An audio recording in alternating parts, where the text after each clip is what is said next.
नमस्कार, Priya's kitchen with unique स्टाईलमध्ये आपलं स्वागत आहे. आज आपण पाहणार आहोत घरगुती पद्धतीने देशी तूप कसे काढायचे. इथे मी 1 वाटी दुधाची साय काढून घेतली आहे. रोज थोडी 4-5 दिवस इथे मी 1 वाटी दुधाची साय काढून घेतली आहे.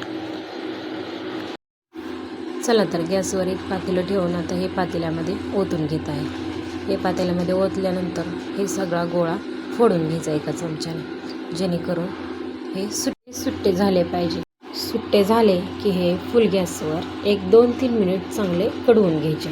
2-3 मिनिटानंतर हे चांगले उकळायला लागले की आपण काय करायचं, लो गॅसवर आपण हे परतून घ्यायचं. हे चांगलं असं हलवत परतायचं, जेणेकरून साईचा गोळा किंवा साई खाली लागली नाही पाहिजे पातेल्याला आणि करपली पण नाही पाहिजे. शकता मी कसा हे गोळा पूर्णपणे हलवून फोडून घेतला आहे, जेणेकरून कडेला तूप निघायला सुरुवात झाली आहे. हे अधूनमधून सारखं हलवत राहायचं, कारण हे कंटिन्युअसली हलवलं नाही की पातेल्याला चिकटू शकते आणि करपू शकते, त्यामुळे ह्याची चव पण बिघडू शकते. त्यामुळे तुम्ही लक्षात ठेवा की कंटिन्युअसली तुम्ही बारीक गॅसवर हलवत राहायचं.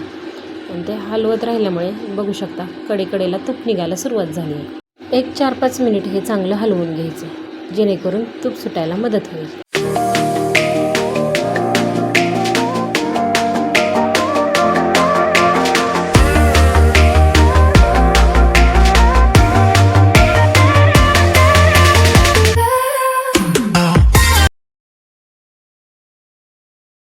हे पहा, इथे तूप निघायला सुरुवात झाली आहे. तुम्ही पाहू शकता किती छान दिसत आहे.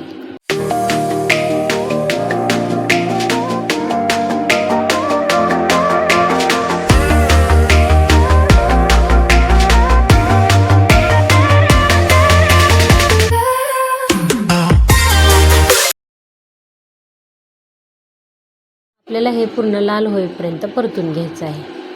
तूप निघायला सुरुवात झाल्यामुळे वास पण त्याचा घरभर पसरला आहे. खूप अप्रतिम वास सुटलेला आहे आणि हे तूप खायला पण खूप चविष्ट लागते. एकदम चवदार, शुद्ध, सोप्या आणि साध्या पद्धतीने बनवलेलं हे तूप आहे.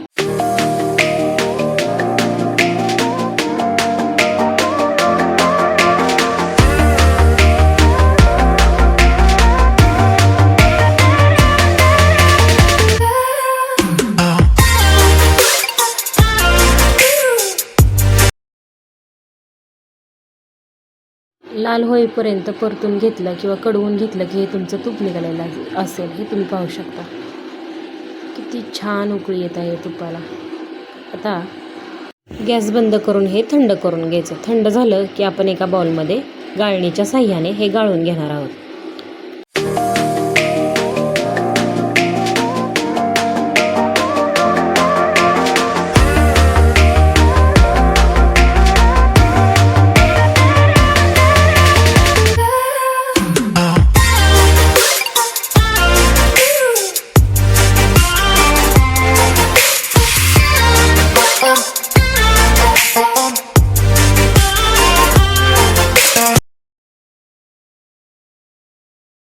अशा प्रकारे मी एका गाळणीच्या साह्याने हे तूप गाळून घेतलं आहे. किती प्युअर दिसत आहे, तुम्ही पाहू शकता. तुम्ही पण नक्की ट्राय करून पहा, खूप टेस्टी बनते.